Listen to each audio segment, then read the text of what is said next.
Analizamos ahora la unidad 8 del módulo tercero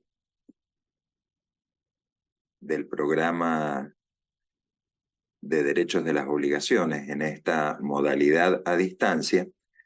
Y como ustedes pueden observar, bueno, ya es una característica común al desarrollo que hemos venido haciendo en cada una de las explicaciones de los diversos temas de la materia. Lo primero que se presenta es el contenido conceptual, los temas que se analizan en la unidad. En este caso, lo que vamos a ver son obligaciones de sujeto plural. Después vamos a hablar obligaciones del tema de las obligaciones indistintas o concurrentes, obligaciones disyuntivas y las obligaciones que se derivan de ciertos negocios, de ciertas gestiones o de ciertos contratos que constituyen nuevas fuentes de las obligaciones, como es, por ejemplo, el caso de la gestión de negocio, el empleo útil, el enriquecimiento sin causa, declaración unilateral de la voluntad, etcétera, etcétera. Muy bien. Comenzamos entonces con el desarrollo de las obligaciones en cuanto al sujeto. Debemos tener presente que en los anteriores análisis nosotros hemos hablado de la prestación, ¿no es cierto? Y hemos incluso analizado la situación del objeto divisible, del objeto indivisible en una obligación. Es más, hemos visto también la posibilidad de la situación de la denominada obligación facultativa, que en realidad tiene un objeto y un objeto accesorio, que en realidad es el deudor el que puede determinar su uso para extinguir la obligación. Y el de la obligación alternativa, en el que tanto el deudor como el acreedor o la ley pueden elegir, llegado el caso y en el orden o en las circunstancias que determina la normativa, con qué contenido material se cumple con la prestación de la obligación. Lo que nosotros vemos ahora es justamente la clasificación que tiene por criterio analizar la composición de los sujetos de la obligación. Entonces, lo primero que debemos tener presente es que en una obligación puede haber un sujeto único, que no quiere decir que haya un sujeto, sino que hay un único acreedor, un único deudor, o bien el vínculo obligacional puede suponer un acreedor con varios deudores, varios acreedores con un deudor, o varios acreedores y varios deudores, respectivamente, del mismo vínculo obligatorio. La obligación, entonces, cuando incorpora varios acreedores y varios deudores, podríamos decir que tiende a disgregarse en tantas obligaciones como sujetos haya.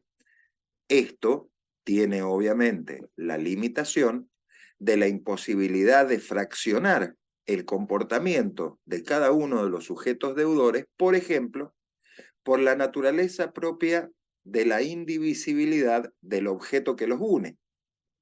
Si fueran varios deudores los que deben al único acreedor un caballo de carrera, es evidente que no se puede hacer el cumplimiento fraccionado, o bien la situación de la indivisibilidad en cuanto al comportamiento de los sujetos podría provenir por la naturaleza de los vínculos que unen a las partes. Entonces, en este segundo caso, es lo que vamos a empezar a analizar cuando veamos cómo se comportan los sujetos en relación al cumplimiento de la obligación. Obligaciones de sujeto plural. Tenemos dos categorizaciones jurídicas que son las obligaciones conjuntas. Todos hacia un mismo objetivo, cumplimiento de la prestación, pero en realidad el comportamiento de cada uno de los sujetos obligados puede tener diferencias, que ya las vamos a ver obviamente cuando analicemos la situación de cada uno de los vínculos obligatorios. Y entonces, en las obligaciones de sujeto plural conjunto, existe la posibilidad de que hablemos de obligaciones solidarias o de obligaciones mancomunadas. Estas denominaciones, correctamente expresadas desde el punto de vista técnico-jurídico, deberíamos mencionarlas como obligaciones de mancomunidad o mancomunión simple, que es la que normalmente o frecuentemente se denominan obligaciones simplemente mancomunadas, y obligaciones de mancomunidad o mancomunión solidaria, que son las que acabo de mencionar como obligaciones solidarias. Y tenemos la otra posibilidad de las obligaciones disyuntas o alternativas, donde puede haber un sujeto único y se excluyen, puede haber uno o varios sujetos y se excluyen los sujetos entre sí. Bueno, acá tenemos un panorama, se les presenta una imagen con un panorama de cómo sería la descripción de la mancomunación simple y la mancomunación solidaria. Entonces vamos a ir viendo cada uno, brevemente cada uno de los desarrollos conceptuales de este gráfico para después pasar al estudio en concreto. Mancomunión simple o mancomunación simple. Tenemos pluralidad de vínculos disociados entre deudor y acreedor. Es decir, puede haber una obligación en la que hayan varios deudores, en las que haya un único o varios acreedores, y resultar que la prestación a cargo de los deudores puede ser dividida en tantas partes como, por ejemplo, partes deudores existan respecto del acreedor para que se pague al acreedor o a los acreedores. Entonces, cada deudor debe solo una parte y cada acreedor tiene derecho a una sola parte. Muchas situaciones responden a esta descripción. Cualquier obligación en la que varios sujetos deudores se hayan comprometido a pagar una cantidad de dinero determinada, pero que en realidad no tienen vínculos coligados entre sí, es decir, cada uno responde por la parte proporcional de la deuda asumida, constituiría un ejemplo de este tipo de vínculo jurídico obligacional. Es obvio que acá las obligaciones son divisibles porque el objeto, la naturaleza del objeto, permite esa divisibilidad, es decir, que la obligación es de cumplimiento parcial. Podría perfectamente un deudor pagar la parte que a él le corresponde, mientras que el otro deudor o codeudor no hacer lo mismo. Cuando hablamos de la mancomunación solidaria, hablamos también ahora de prestaciones indivisibles. Y cada acreedor puede exigir a cada deudor la totalidad de lo debido. Entonces, en la mancomunión solidaria o en las obligaciones solidarias, la prestación es indivisible, pero en principio deberíamos aclarar, para no confundirnos, que es en realidad indivisible por la naturaleza del comportamiento que debe el deudor respecto, o los deudores, respecto del acreedor. Puede ser una suma de dinero, que en el caso de las obligaciones simplemente mancomunadas, sería perfectamente posible que sean susceptibles de fraccionamiento, A, B y C. deben 90.000 pesos, A se desobliga entregando 30.000, aunque queden B y C con la deuda pendiente de cumplimiento. En las obligaciones solidarias, A, B y C deben 90.000 pesos, pero es ahora el acreedor el que tiene derecho a reclamarle a A o a B o a C la totalidad del contenido económico de la obligación, es decir, los 90.000 pesos, por más que lo que deba A sea una parte, lo que deba B sea otra parte y respectivamente C lo mismo. Es decir, acá la indivisibilidad no aparece en función del objeto, sino del vínculo que está uniendo a los deudores y acreedores respectivamente. En función de esto, entonces, el que paga tiene derecho a exigir a los demás codeudores o a los demás deudores el reembolso de las partes proporcionales. Si B pagó la totalidad de la deuda a los acreedores o al acreedor, entonces B tiene derecho a reclamar la compensación respecto de A y respecto de C.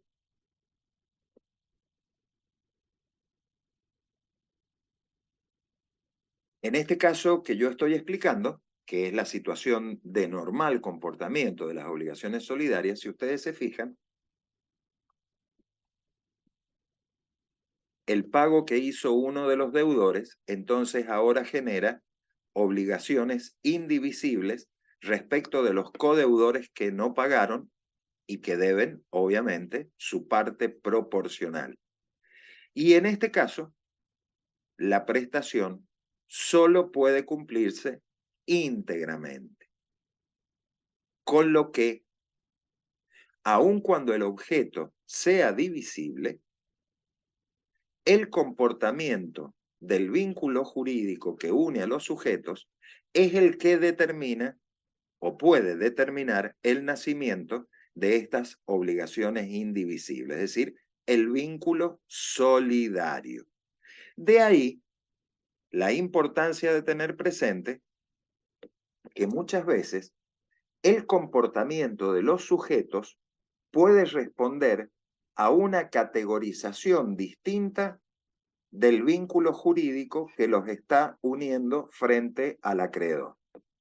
Quiero decir con esto que, a pesar de que sean dos deudores mancomunados el que le deban el caballo al acreedor, siendo el objeto indivisible, el comportamiento que asumen los deudores frente al acreedor para poder cumplir con la obligación y desobligarse, necesariamente es el mismo comportamiento que asumirían los obligados en un vínculo solidario o en una obligación solidaria o de mancomunación solidaria. Muy bien. Obligaciones conjuntas. Hemos mencionado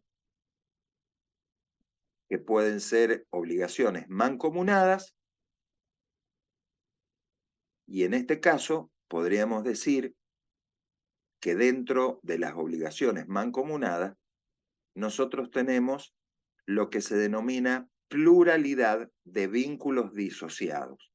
Es decir, somos deudores frente al acreedor, pero en realidad mi vínculo tiene independencia respecto del vínculo del otro deudor, porque si yo pago la parte que a mí me corresponde, quedo desobligado, aunque el otro deudor no lo hubiera hecho y sigue estando obligado frente al acreedor.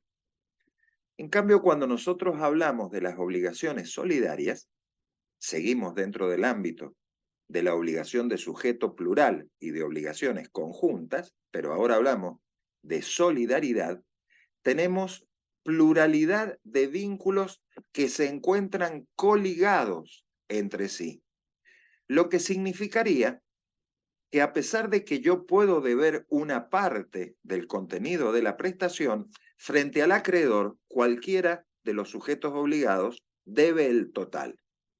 De modo que Asumiendo la conducta de pago, uno de los deudores solidarios extingue la obligación respecto del acreedor y el resto de los deudores o codeudores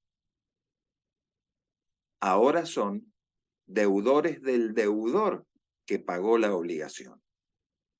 Y entonces aparece el derecho de repetición que tiene el deudor solidario que canceló la obligación frente a sus codeudores.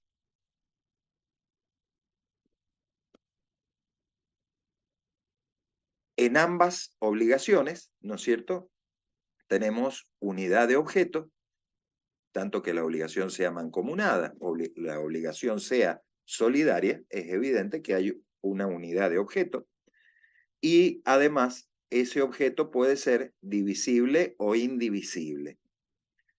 Podríamos decir entonces, a modo de determinación del análisis de esta imagen, que cuando nosotros hablamos de una obligación donde tenemos pluralidad de vínculos disociados, si la naturaleza del objeto no permite el pago parcial, automáticamente el comportamiento de los deudores sería equivalente o análogo al de la pluralidad de vínculos coligados, que es la situación o el supuesto, ¿no es cierto?, de las obligaciones solidarias. En las obligaciones solidarias, obviamente, cada uno de los deudores está adeudando el todo frente al acreedor, porque ese es el comportamiento que el acreedor puede exigir, por más que la persona deba una parte, se encuentra obligada al pago del todo. Perfecto. Se aplican en las obligaciones simplemente mancomunadas las reglas, que lo acabamos de mencionar, según el objeto sea divisible o indivisible, se aplican las reglas del denominado fraccionamiento, principio de fraccionamiento, cuando el objeto de la obligación lo permite. El principio de fraccionamiento significa que cada uno responde o que cada uno puede exigir lo que le corresponde. Obviamente, como ya lo hemos explicado, se ha deslizado el contenido de la explicación en las exposiciones de las imágenes anteriores, las excepciones al principio de fraccionamiento vendrían por la indivisibilidad del objeto, que es un impedimento natural, o por la solidaridad de los sujetos vinculados entre sí frente al acreedor. Es decir, vuelvo al ejemplo para que tengamos clara la idea. Dos deudores simplemente mancomunados deben un caballo, no es una obligación sujeta o susceptible a pago parcial. Se debe entregar el caballo, el fraccionamiento de la cosa debida implicaría la muerte de la cosa misma. Segunda situación, dos vínculos coligados, deudores solidarios, dos deudores solidarios, pero ahora el objeto es de naturaleza divisible. Es evidente que se debe entregar la cosa, en este caso la suma de dinero, supongamos, a pesar de que sea susceptible de fraccionamiento. Pero hay un impedimento jurídico que viene derivado de la naturaleza propia del vínculo obligatorio. Es el vínculo obligatorio el que determina que cada deudor, frente al acreedor, debe la totalidad del objeto que constituye la prestación en la obligación. Bueno, cuando nosotros hablamos de las obligaciones simplemente mancomunadas de objeto divisible, el principio de fraccionamiento opera en toda su plenitud. Son obligaciones provenientes de una sola y única causa generadora y por esto alcanza a varios sujetos al tiempo de descomponerse en una pluralidad de relaciones obligacionales singularizadas. Tres deudores, le deben a tres acreedores 60.000 pesos. el principio de fraccionamiento opera en toda su plenitud y estas obligaciones han provenido de una causa generadora que le dio origen a las mismas. Que A, B y C le deban a D, E y F la suma de 60.000 pesos. Pero como estamos hablando de obligaciones simplemente mancomunadas de objeto divisible, la única causa fuente que dio el origen a esta obligación con las características que acabamos de expresar, permite ahora la descomposición de ese vínculo obligatorio en una pluralidad de relaciones singularizadas. Es decir, cada deudor le puede pagar la parte proporcional, el tercio correspondiente a cada acreedor. Muy bien. ¿Cuáles serían los límites al fraccionamiento? Porque hemos hablado, ¿no es cierto?, de la plenitud del principio de fraccionamiento. Hemos explicado que este comportamiento en realidad muchas veces viene determinado por la naturaleza del objeto. Entonces, los límites para el fraccionamiento se pueden determinar por dos vías. Primero, de acuerdo a lo que determina el vínculo jurídico, o bien de acuerdo a lo que establezca o lo que constituya la naturaleza de la prestación. O sea, es el caso de la suma de dinero, en un caso puede ser perfectamente objeto de una obligación simplemente mancomunada y cada uno de los deudores pagará la suma a su cargo, pero si la obligación es solidaria, por más que el objeto sea divisible, cada uno de los deudores debe la totalidad de la suma de dinero. El objeto indivisible, cuando hablamos de la indivisibilidad del objeto, no impide la pluralidad de vínculos, pero determina una manera de actuar que es particular de los acreedores que no alcanza a desnaturalizar la obligación mancomunada, porque no cabe considerar que cualquier acreedor tenga el derecho de cobrar el crédito y que cualquier deudor esté obligado al pago de manera íntegra. El derecho de cualquier acreedor a reclamar la totalidad de la prestación a cualquier deudor en realidad obedece a una circunstancia fáctica, que es la imposibilidad de cumplimiento fraccionado por la naturaleza del objeto propiamente dicha. Esto para que nunca se les olvide la forma de funcionamiento del objeto, tanto en obligaciones mancomunadas como solidarias, ¿no es cierto? Una limitación natural que va a determinar el comportamiento de los deudores es la posibilidad o imposibilidad de fraccionar el objeto que constituye la prestación de la obligación.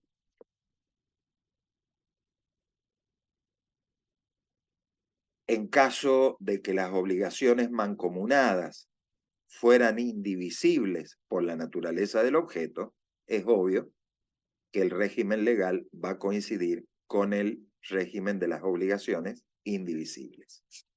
Muy bien. El principio general del fraccionamiento, de lo dicho hasta ahora, se podría expresar de la siguiente manera, y esto está resaltado justamente para que el alumno siempre lo tenga presente. Cuando hay pluralidad de sujetos, mucha atención con lo que vamos a decir ahora, la ley presume la existencia de mancomunación simple. Yo tengo 2, 3, 4, 5 deudores. En principio, debemos considerar que estamos frente a una obligación simplemente mancomunada, operando el fraccionamiento del crédito y la deuda en tantas partes como acreedores o deudores haya. Pero ojo, la ley presume la existencia. Cuando la prestación es indivisible, no opera el principio de fraccionamiento, aunque sí la disociación del vínculo jurídico, es decir, debe aplicarse las reglas de la indivisibilidad.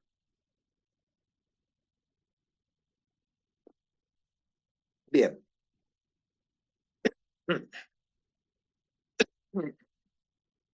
Si nosotros hemos determinado que en la mancomunación simple, cada uno de los deudores debe la parte correspondiente a la cuota en la obligación, podríamos decir entonces que la determinación de la cuota parte de cada interesado se debería determinar teniendo presente si se tiene en cuenta, porque esté pactado en el título, lo que las partes hayan determinado. Yo digo, A, B y C deben 60.000 pesos. Y en el ejemplo que pongo, cada uno debe un tercio, 20.000. Ahora, esto no necesariamente es así, porque puede ser que A deba 10.000, B deba 30.000 y C deba 20.000 y hacen los 60.000 pesos. Entonces, en principio, la determinación de la cuota depende de lo acordado convencionalmente por las partes. Solo cuando el título no lo prevé, no lo determina, se divide en partes iguales. Y si la pluralidad de sujetos fuera sobreviniente a la muerte de algunos, de alguno de ellos, de alguno de los deudores, por ejemplo, se divide entre los herederos en la proporción que le corresponde a la deuda. Y acá mucha atención con la situación de orden práctico. A, B y C deben 60.000 pesos. Vamos a entender que no se ha pactado ninguna cuantificación de la cuota, entonces cada uno de los tres deudores debe una parte igual, un tercio, 20.000 pesos. Pero ahora A fallece. Al morir A, los herederos de A ocupan la situación jurídica del causante y son deudores de lo que el causante era deudor. Entonces, en la composición de este vínculo obligatorio, nosotros vamos a tener a los herederos de A, que pueden ser tres personas, que están debiendo el tercio, porque esos tres herederos están ocupando la situación jurídica que tenía antes A. Otro tercio lo debe B y otro tercio lo debe C. La incorporación de otros deudores que ocupan la situación jurídica que antes tenía el causante no significa que ahora se divida la totalidad de la obligación en tantas partes como deudores haya, porque en realidad los herederos de A solamente están obligados al pago de lo que A debía. Obligaciones solidarias. Hay un frente común para deudor y acreedor. La relación jurídica es única, con pluralidad de sujetos, y podríamos decir que esto, que es bastante sencillo de entender, ¿no es cierto? Cuando nosotros hablamos de obligaciones solidarias, podemos hablar de una solidaridad pasiva, varios deudores frente a un acreedor. Podríamos hablar de una solidaridad activa, varios acreedores frente a un deudor, o podríamos hablar de una solidaridad mixta, varios acreedores frente a varios deudores. Recordar siempre que estamos en presencia de vínculos coligados que obedecen a una causa única. Esto implica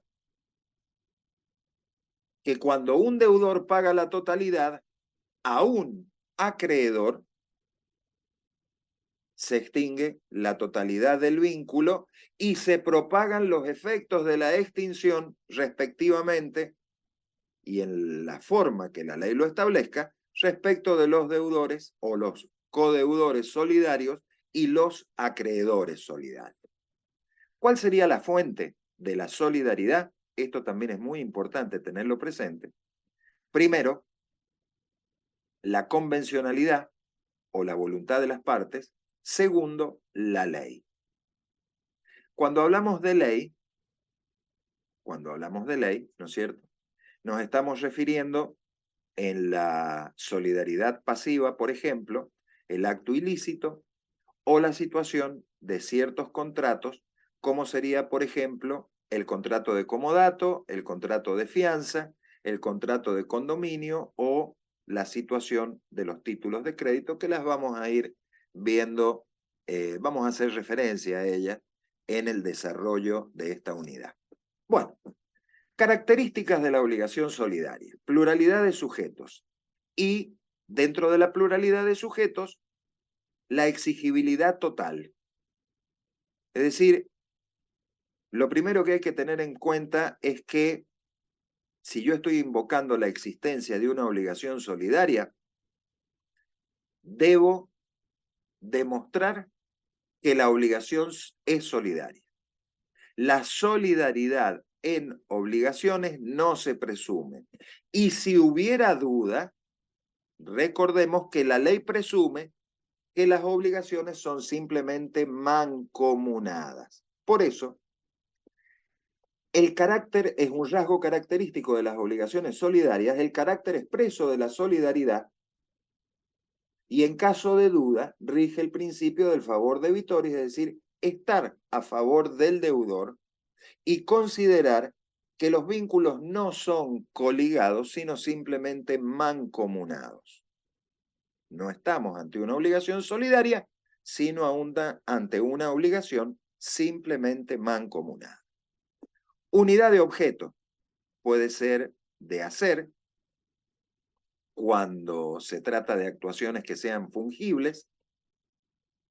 El caso de la conducta desplegada, por ejemplo, por el electricista, que perfectamente puede ser reemplazada de uno por otro. Debe haber unidad de causa-fuente. Lo hemos dicho ya en varias oportunidades, se los he comentado en varias oportunidades, responde a una única causa generadora de la obligación. Y esa causa generadora de la obligación está pactada expresamente entre las partes, su naturaleza solidaria. Si esto no se da, estamos frente a un vínculo obligacional que es simplemente mancomunado, o la otra posibilidad es que la solidaridad provenga de fuente legal. Bueno, finalmente, la situación de pluralidad de vínculos viene determinada por la existencia de varios acreedores y varios deudores, pero estos son coligados y oponibles entre sí, que van generando lo que se denomina el efecto contagio, que ya lo vamos a ver más adelante en qué consiste.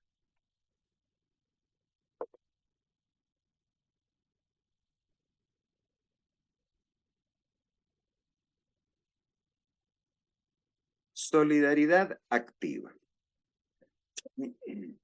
Este concepto de solidaridad activa, que a la altura del desarrollo de esta unidad ya los alumnos lo deben tener en claro, es cuando tenemos pluralidad de acreedores y un solo deudor, que le permite justamente a cada uno de los acreedores, ¿no es cierto?, reclamar la totalidad de la prestación al deudor.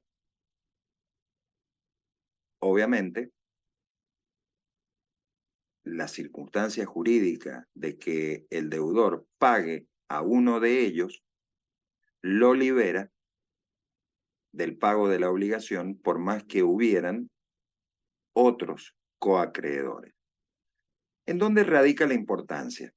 Porque lo que tiende esta imagen es a explicar o comentarle al alumno para que entienda cuál es la importancia o relevancia jurídica que tiene la solidaridad activa. Es un instrumento útil, jurídicamente útil, para facilitar el cobro de créditos por los acreedores, ya que los legitima a cualquiera de ellos a reclamar y percibir el total de la deuda. Facilita la liberación del deudor. Muchas veces por la situación de incertidumbre puede el deudor no querer pagarle a un acreedor. Sin embargo, cuando son varios y son vínculos coligados entre sí, vínculos activos, es decir, acreedores solidarios, pagándole a cualquiera de los otros, extingue la obligación a su cargo. Y podríamos decir que es también un riesgo cierto para los demás acreedores por la posible insolvencia del deudor que perciba la totalidad del crédito. Pero en este caso, esta situación circunstancial que se plantea o que se propone no le corresponde ser evaluada y soportada por el deudor, sino que es un riesgo propio de la naturaleza del vínculo establecido por los acreedores.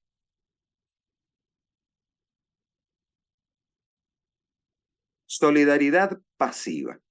Nuevamente acá tenemos pluralidad de deudores y un solo acreedor y le permite justamente al acreedor reclamar de cualquiera de sus deudores el pago íntegro de la deuda.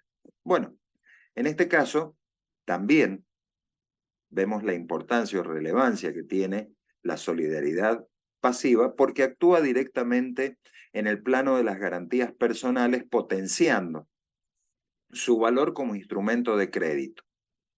No son verdaderas garantías específicamente, sino la proposición, la presentación de varios deudores a quienes,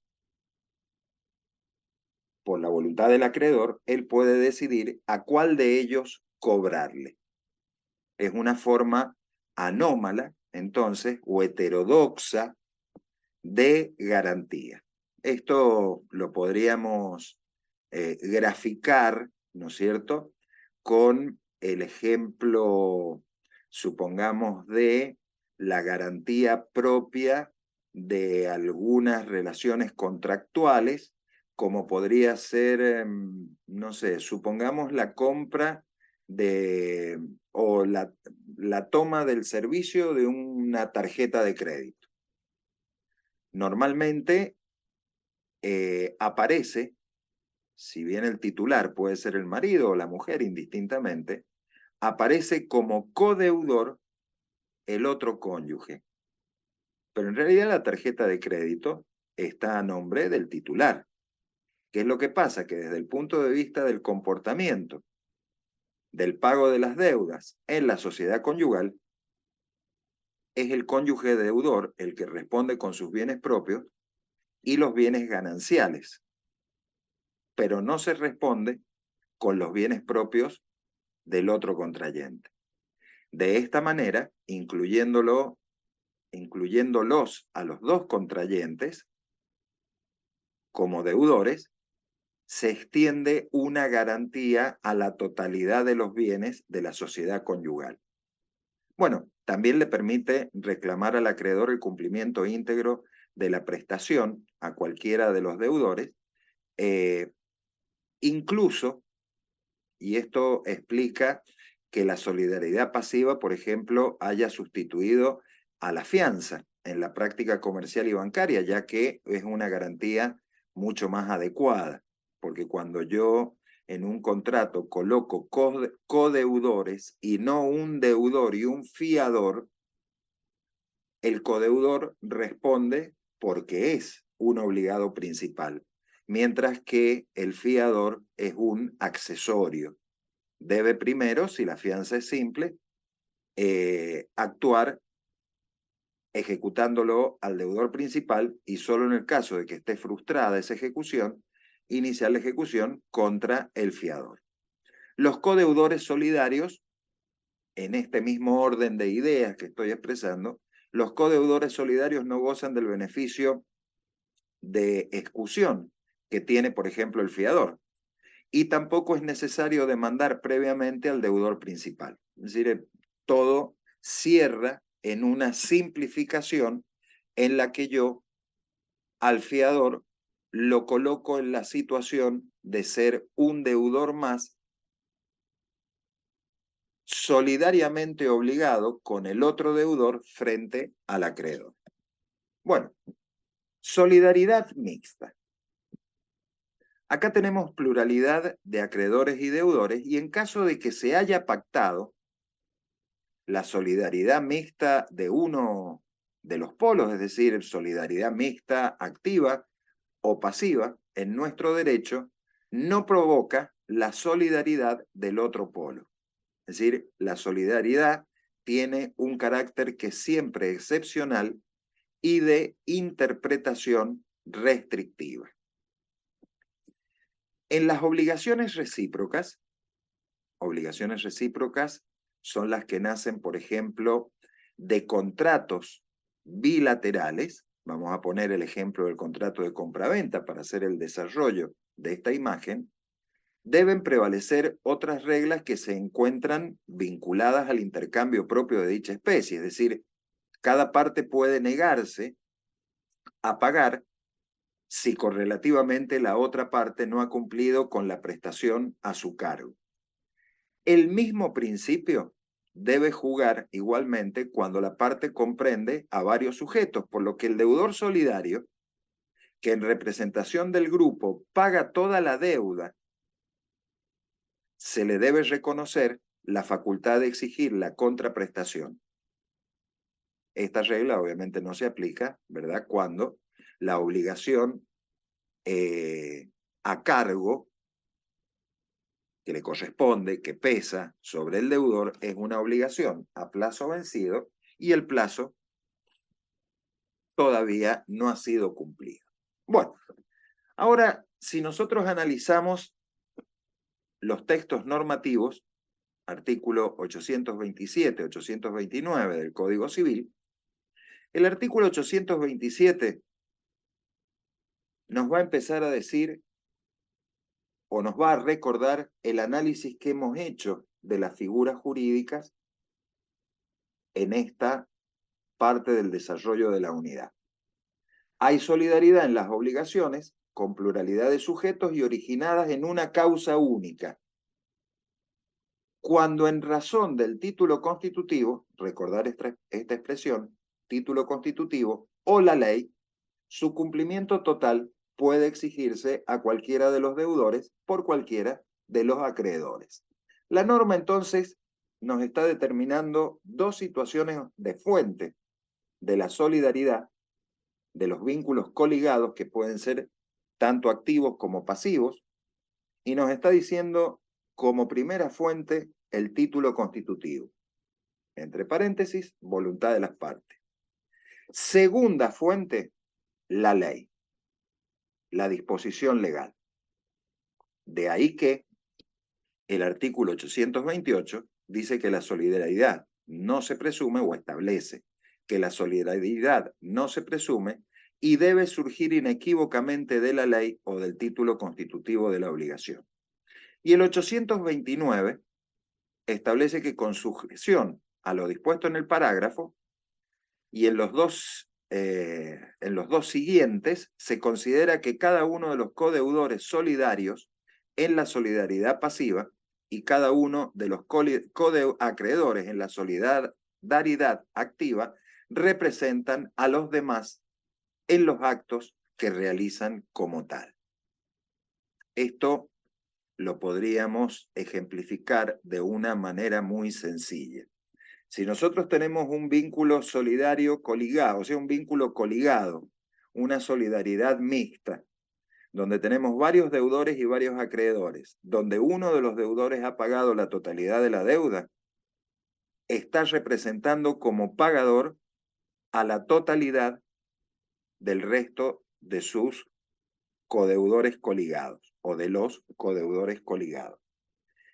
En el mismo sentido, a quien le paga el deudor solidario está actuando en representación de los acreedores solidarios que no han recibido el pago de la obligación. Voluntad. Acá vamos a hablar de lo que, vuelvo a la imagen anterior, el 827 hablaba título constitutivo, fuentes, ¿no es cierto?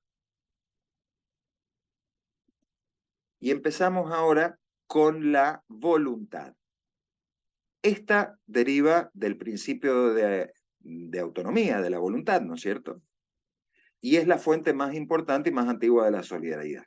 Normalmente cuando lo que se busca es tener una mayor garantía de cumplimiento de la obligación por parte del acreedor, lo que normalmente se establece, y de hecho ya en la época del derecho romano ya se conocía y frecuentemente se utilizaba el recurso, era justamente la facultad jurídica de que el acreedor pudiera reclamarle a cualquiera de sus deudores el pago total de la deuda. Por eso, cuando el artículo 827 habla justamente de título constitutivo, está haciendo referencia a la solidaridad determinada por un contrato, es esta autonomía de la voluntad. Le vamos a agregar la palabra contractual, solidaridad convencional y aquella otra situación en donde no hay propiamente un contrato, pero sí una declaración de voluntad de carácter unilateral, que es la situación jurídica de la expresión de voluntad del testador a cargo de sus herederos o a favor de los legatarios. Es decir, constituir a los legatarios como acreedores solidarios frente a los herederos como deudores solidarios del cumplimiento del cargo que está instituyendo el causante en el testamento.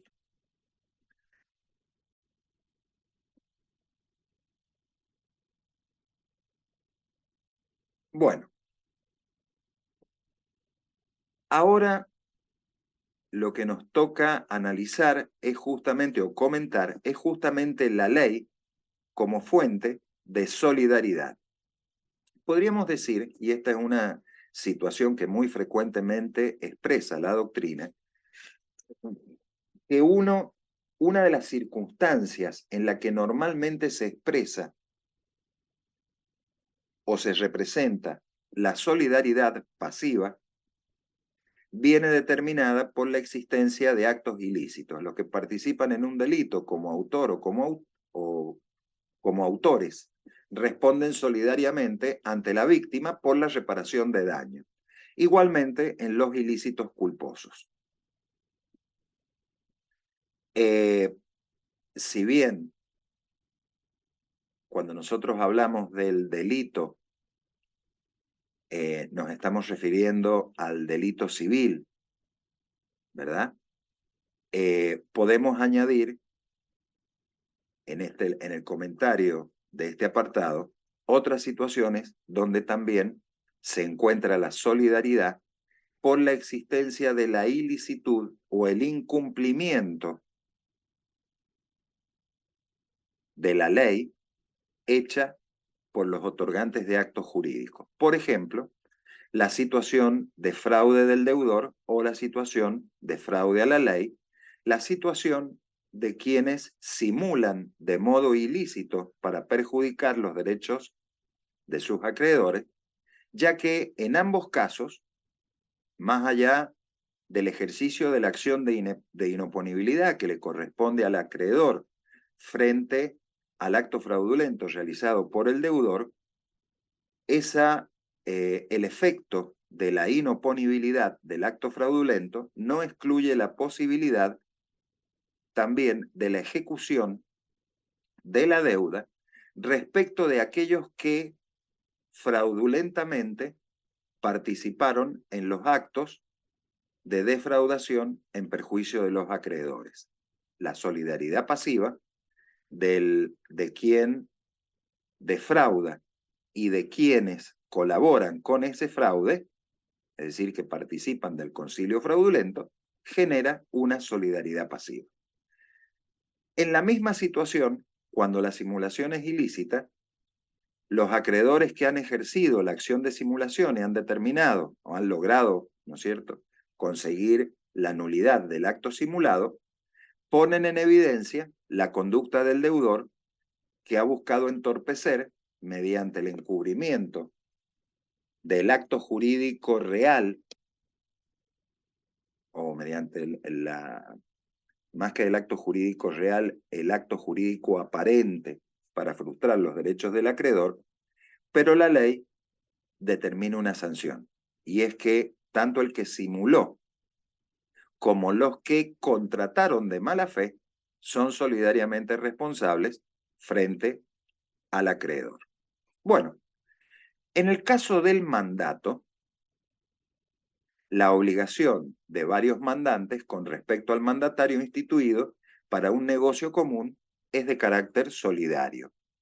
Esta es una norma que hace más que nada referencia al tráfico jurídico o es una situación en la que se hace referencia al tráfico jurídico contractual en las situaciones de aplicación del contrato de mandato. Y esto es lógico suponer. Si hay 3 mandantes que encomiendan la realización de un acto especial a un mandatario, es evidente que en el negocio común el mandatario responde a cualquiera de los 3 mandantes que encomendaron el negocio y responden de modo solidario.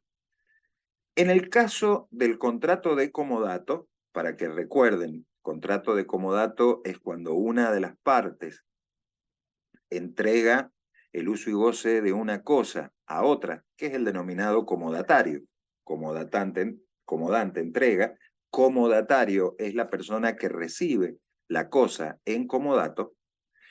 Responden, cuando son varios los comodatarios, responden solidariamente por la restitución o por los daños experimentados en la cosa.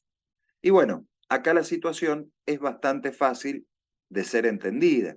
El contrato de comodato, a diferencia del contrato de locación, que es oneroso, el contrato de comodato es gratuito. En ambos casos, o en ambos contratos, lo que está entregando el locador al locatario, el comodante al comodatario, es el uso y goce de la cosa. Es obvio entender que si son varios los comodatarios y tienen la cosa a título gratuito, entonces cualquier daño que la cosa sufra debe necesariamente ser soportada. La acción de cobro debe ser soportada por el comodante en la forma de un vínculo coligado, es decir, que el comodante tenga la posibilidad de reclamar el pago total a cualquiera de los comodatarios que se hubieran beneficiado con el uso y goce de la cosa. La obligación de los albaceas del testador son solidariamente responsables por el desempeño de su cometido. Bueno, cuando son varios los administradores o albaceas, esta situación también se impone. En el caso de la fianza solidaria, cuando tenemos varios fiadores, perfectamente el acreedor, ¿no es cierto?, puede tomar, o un fiador solidario, el acreedor puede tomar la decisión de cobrarle directamente al fiador sin haber iniciado la ejecución a su deudor. Es decir, no rige el principio o la excepción de excusión, la defensa de excusión, que es una defensa que se le acuerda al fiador simple, que primero se ejecute al deudor y frente a la frustración de la ejecución, es decir, cuando la ejecución está frustrada, ahí recién se ejecute al fiador. En la fianza solidaria estaríamos colocando el fiador en una situación análoga a la situación del deudor, pero no es un vínculo coligado. Y en el caso del contrato, en el caso del derecho real de condominio, bueno, la situación es bastante sencilla de comprender, porque las cargas reales que gravan la cosa, evidentemente, sobre ellas responden los condóminos en forma solidaria. Bueno, ¿qué es una carga real? Supongamos que en el condominio la cosa común ha sido gravada con un derecho real de hipoteca porque los condóminos han tomado un crédito. Es evidente entonces que el acreedor hipotecario tendrá la prerrogativa, la potestad jurídica de reclamar el pago del crédito o iniciar la ejecución hipotecaria contra cualquiera de los deudores que son condóminos o propietarios comunes de la cosa dada en garantía de pago del crédito. Bueno, los condóminos de un establecimiento comercial, acá el establecimiento comercial, ¿no es cierto?, es el denominado fondo de comercio, también por las obligaciones contraídas por su factor. Son solidariamente responsables los que giran y aceptan o endosan letras de cambio, pagaré y facturas conformadas. Estos también en toda la cadena de endosos son solidariamente responsables. En las sociedades comerciales no constituidas regularmente, los socios y quienes contrataron en nombre de la sociedad son responsables porque nos rige el principio de distinción de personalidad societaria. La sociedad irregular es aquella sociedad que por alguna circunstancia de ley no ha llegado a ser constituida como tal. Una situación bastante frecuente en las sociedades anónimas y una situación que regula con algún grado de casuismo el Código Civil y Comercial. Entonces, acá la ratio legis, es decir, el razonamiento legal sería, mientras no se normalice la situación de la irregularidad, responde la persona jurídica por los contratos que realiza, pero no solamente responde la persona jurídica, responden también los miembros que la integran o quienes actúen en representación de ella. Una vez normalizada la situación, entonces acá ya no se podría dar la situación de la responsabilidad solidaria, porque en realidad quien es responsable es la persona jurídica con su patrimonio. En el caso de las sociedades comerciales ocurre lo mismo, bueno, porque la sociedad comercial, la tipología jurídica de acuerdo a la Ley General de Sociedades, es que los socios colectivos responden de modo solidario. En los casos de defensa del consumidor, el daño del consumidor, el daño al consumidor, no del consumidor, el daño al consumidor proveniente del riesgo o vicio de la cosa o del servicio, genera que tanto el productor, el fabricante, el importador, el proveedor, el vendedor y quien haya puesto su marca responden de modo solidario frente al consumidor. Pruebas de la solidaridad. Acá la situación es muy sencilla de analizar y tenemos que recordar lo siguiente. Primero, si la solidaridad proviene de una norma legal, de una disposición legal, no se prueba. Esta solidaridad está impuesta legalmente. La solidaridad originada en el título constitutivo, esa era la expresión de la que hablaba el 827 del Código Civil, no se presume. La solidaridad legal no se prueba, la solidaridad convencional no se presume y debe ser probada por quien alega la existencia de la solidaridad. ¿Cuál va a ser normalmente el medio de prueba? El título constitutivo. Si hubiera dudas sobre la verdadera naturaleza jurídica del vínculo entre los deudores o respecto de los acreedores, va a regir siempre el principio del favor debitoris. Ante la situación de duda, estos vínculos se consideran simplemente mancomunados. Y es obvio que como estamos hablando de una solidaridad convencional y estamos hablando de materia probatoria, se admite cualquier tipo de prueba, incluso la prueba testimonial, por endeble que ella resulte. Extinción. Solidaridad pasiva. Bueno, ¿cómo se extinguiría la solidaridad pasiva? Primero, por la renuncia a la solidaridad que haga, por ejemplo, el acreedor.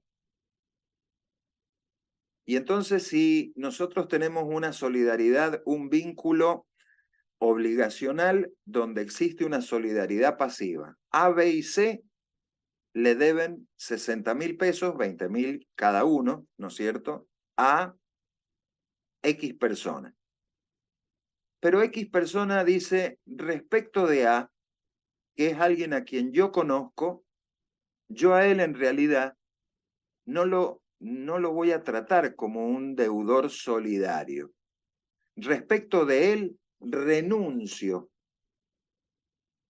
a esta solidaridad pasiva y a él solamente le cobro 20.000 pesos. La renuncia que se hace en favor de uno de los deudores no alcanza al resto. Puede ser expresa o tácita, puede ser absoluta, referida a todos, o relativa sobre un deudor que continúa obligado mancomunadamente, que es el ejemplo que les acabo de poner. La otra situación, obviamente, sería aquella donde el acreedor dice renuncio a la solidaridad y que cada uno me pague lo que me debe. Que no se diría con una declaración de voluntad. Se expresaría, por ejemplo, en el ámbito de el despliegue de los actos propios que realiza el acreedor. Si el acreedor inicia la ejecución a A por 20.000, a B por 20.000 y a C por 20.000, está demostrando implícitamente que renuncia a la solidaridad pasiva que existe entre ellos, porque a cada uno le está cobrando la porción que en realidad cada uno debe pagar. Hay que recordar también que hablar de la renuncia de la solidaridad no significa renuncia o remisión de deuda. No se está perdonando la deuda, se está simplemente morigerando las facultades que tiene el acreedor respecto de los deudores solidarios. En la solidaridad activa, la extinción se produce con el acuerdo de todos los acreedores y en ese caso debe haber una novación del vínculo entre ellos, ¿no es cierto?, del vínculo contractual, o bien sin acuerdo cuando uno de los acreedores ejerce su derecho comportándose como un acreedor simplemente mancomunado y el resto pueden ejercer su derecho comportándose como acreedores solidarios. Bueno, acá tenemos un cuadro donde se analizan los efectos de la solidaridad. Este cuadro simplemente lo pueden ver ustedes porque la situación es bastante sencilla de comprender, es decir, tenemos dos columnas, solidaridad activa, solidaridad pasiva, y después tenemos los supuestos o alternancias respecto a las obligaciones, en cuanto a la exigibilidad, en cuanto al pago, novación, compensación, transacción, pérdida de la cosa. Tenemos también el análisis en cuanto a la mora, indemnización, prescripción, las deudas de intereses. Muy bien. Principio de contribución. recordemos que esto del principio de contribución se refería a las relaciones internas que surgen cuando el deudor solidario ha pagado la totalidad de la deuda y ahora se genera esa relación interna respecto de los codeudores solidarios. Entonces, el artículo 840 determina que el deudor que efectúa el pago puede repetirlo de los demás codeudores según la participación que cada uno tiene en la deuda. Debemos recordar, en su momento se aclaró, que normalmente uno podría decir que los deudores solidarios cada uno están obligados en partes iguales, pero esto no necesariamente es así. En su momento había puesto el ejemplo, A debe 10.000, B debe 30.000 y C debe 20.000. Forman los 60.000 pesos que le deben A, B y C al acreedor. Entonces, si el que paga es A, tiene derecho a la repetición de B por 30.000 pesos y de C por 20.000 pesos. Y la acción de regreso no procede en caso de haberse remitido gratuitamente la deuda. Es decir, no procede en el caso de que se hubiera perdonado de modo gratuito la deuda a los deudores. ¿Cómo se determina la cuota de contribución? Bueno, esto es un poco lo que hemos hablado en varias oportunidades, o se ha presentado en varias oportunidades, de acuerdo a lo pactado, a lo que han acordado las partes, de acuerdo a la fuente y finalidad que ha tenido la obligación, o también de acuerdo a las relaciones de los interesados entre sí, teniendo en cuenta las demás circunstancias que son propias